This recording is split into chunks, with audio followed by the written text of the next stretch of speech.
And if an auditor, for example, for a SOC 2 Type 2 certification asks a CISO, is your data backed up?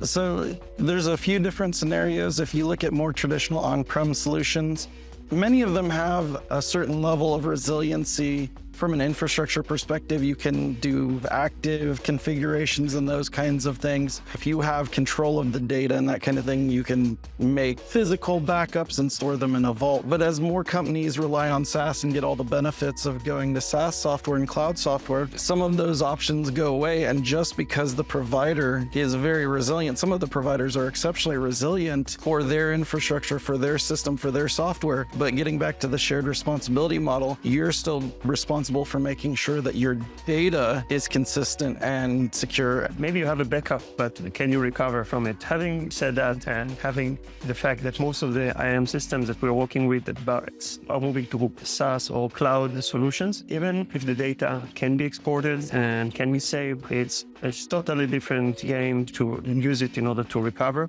the system. And if an auditor, for example, for a SOC 2 Type 2 certification asks a CISO, is your data backed up? And when you think has a data, for example, in Okta, for sure, Okta has a SOC 2 Type 2.